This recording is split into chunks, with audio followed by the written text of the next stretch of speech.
موجود تھے, فائرنگ کے وقت بھی ہم موجود تھے, اور آپ کی جو گاڑی تھی وہ کلثوم اسپتال کے ساتھ کھڑی تھی, تو ہم خود آپ یہاں پر شہادتیں ہوئی ہیں جس کی وجہ سے میں بھاگنے والی عورت نہیں ہوں. اور جو خان اس کے بعد بہت سی گاڑیاں جو آئی تھیں, میں نے آپ کو بتانا ہے کہ بیوی وہاں اکیلی تھی اور سب چھوڑ کے جا چکے تھے.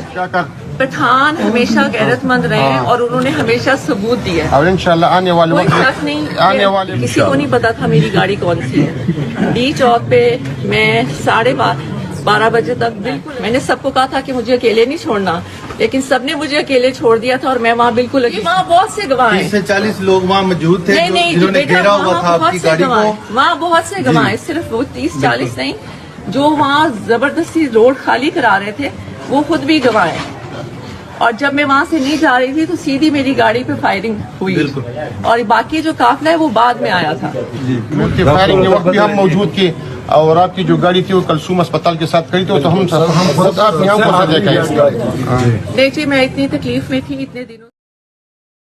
محترمہ بشرا بی بی نے شہید اور زخمی ہونے والے پی ٹی آئی کارکنوں کے لواحقین سے اظہار ہمدردی کرتے ہوئے ڈی چوک اسلام آباد 26 نومبر 2024 کی رودات سنائی ہے.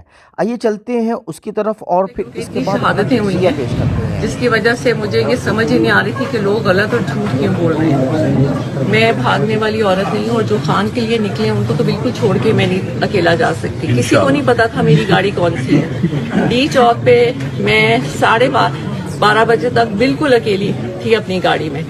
اس کے بعد بہت سی گاڑیاں جو آئی تھیں وہ اس کے بعد آئی تھیں, کیونکہ وہ ڈی چوک زبردستی خالی کرا رہے تھے. جی تو بالکل. بیوی وہاں سے نہیں ہٹی تھی کیونکہ خان نے نہیں کہا تھا کہ ہٹنا ہے. میں نے سب کو کہا تھا کہ مجھے اکیلے نہیں چھوڑنا, لیکن سب نے مجھے اکیلے چھوڑ دیا تھا, اور میں وہاں بالکل اکیلی تھی. یہ صرف میں نے آپ کو بتانا ہے کہ بیوی وہاں اکیلی تھی اور سب چھوڑ کے جا چکے تھے. جی بالکل صحیح بات ہے, میں خود اس چیز کا گواہ ہوں. جی وہاں بہت سے گواہ ہیں. 30 سے 40 لوگ وہاں موجود تھے جنہوں نے گھیرا ہوا تھا آپ کی گاڑی کو. وہاں بہت سے گواہ ہیں, صرف وہ 30-40 نہیں, جو وہاں زبردستی روڈ خالی کرا رہے تھے وہ خود بھی گواہ ہیں. اور جب میں وہاں سے نہیں جا رہی تھی تو سیدھی میری گاڑی پہ فائرنگ ہوئی, اور باقی جو قافلہ ہے وہ بعد میں آیا تھا. میڈم یہ پہلی بھی سی ٹی آئی کو, عمران خان کو اس خیبر پختونخوا نے سپورٹ دیے اور اپنی جان کی قربانی لگا کر. پٹھان ہمیشہ غیرت مند رہے اور انہوں نے ہمیشہ ثبوت دیا ہے, اور انشاءاللہ آنے والے وقت میں بھی ہم یہ ثابت کریں گے کہ پی ٹی آئی کے ساتھ اور خان صاحب کے ساتھ. میں آئی تھی خان کے نام پہ جو شہید ہوئے ہیں, خان نے کہا تھا کہ ان کے پاس جانا ہے بہت ضروری. چلے جی میڈم. کہتے ہیں کہ حقیقت کے سامنے 10,000 کنکریٹ کی دیواریں ہی کیوں نہ کھڑی کر دی جائیں, حقیقت ان سب کو توڑ کر ایک دن باہر ضرور نکل آتی ہے. پی ٹی آئی کارکنان کے لبوں پر آج کل مبینہ طور پر اپنی قیادت کے خلاف کئی سوالات اضطراب کا دھواں بن کر گونجتے ہوئے سنائی دیتے ہیں.